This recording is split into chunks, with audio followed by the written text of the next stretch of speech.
પંચમહાલ જિલ્લામાં હોળી ધૂળેટી પર્વ બાદ પારંપરિક મેળા યોજાય છે, જે અંતર્ગત ગોધરા તાલુકાના લાડપુર ગામે ચાડિયાનો મેળો યોજાયો। આ મેળા સાથે આજુબાજુના ગામના રહીશોની અનોખી આસ્થા સંકળાયેલી છે। અહીંયા સંતાનવાચક દંપતી તબીબી પ્રયાસોથી થાક્યા બાદ માનતા લેવા માટે આવે છે। જો કે અહીંયા લેવામાં આવતી માનતા કોઈ પણ દંપતીને આજ દિન સુધી નિષ્ફળ થઈ નથી।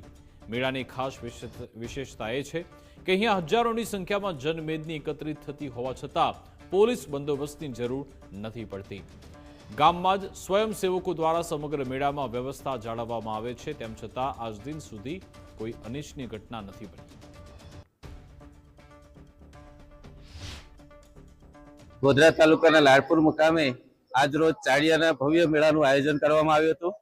આ મેળાની વિશેષતા એ છે કે અમારા તત્કાલીન પોલીસ પટેલ 1973માં તે વખતે એમને સંતાનમાં પુત્ર ન હતા, પુત્રીઓ હતી, 5 પુત્રીઓ હતી, પરંતુ પુત્ર પ્રાપ્તિ થયેલ ન હતી, જેથી આ અમારા વડીલ છે એવા વડીલો ગામના ભેગા થઈ અને એ તત્કાલીન અમારા વડીલ માજી પોલીસ પટેલ સાહેબ રામાભાઈ પટેલ સાહેબ કે જેમને એક શ્રદ્ધાપૂર્વક આ મેળાની શરૂઆત કરી હતી અને એમણે માન્યતા રાખી હતી કે મને સંતાન પ્રાપ્તિ થશે, તો એ મુજબ એમને સંતાન પ્રાપ્તિ તરીકે એ પછીના આ ચાડિયાના મેળાના દિવસે જ એમને પુત્ર પ્રાપ્તિ થઈ હતી અને તે મુજબ દર વર્ષે અહીંયા ચાડિયાના મેળાનું ભવ્ય આયોજન થાય છે। આ ગામમાં હોળીના દિવસ પછી ત્રીજના દિવસે દર વખતે ચાડીઓ બાંધવામાં આવે છે।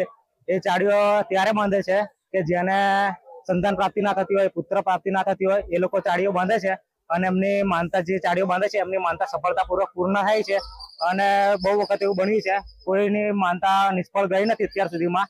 કઈ મેળો નથી, એ પરંપરાથી આવેલી 72 વર્ષથી ગેડિયાની પરંપરા છે, તો તેના માટે વિસ્તારના આવી મનોકામના કઈ અધૂરી હોય તે પૂર્ણ થાય છે અહીંયા ચાડીઓ બાંધવાથી।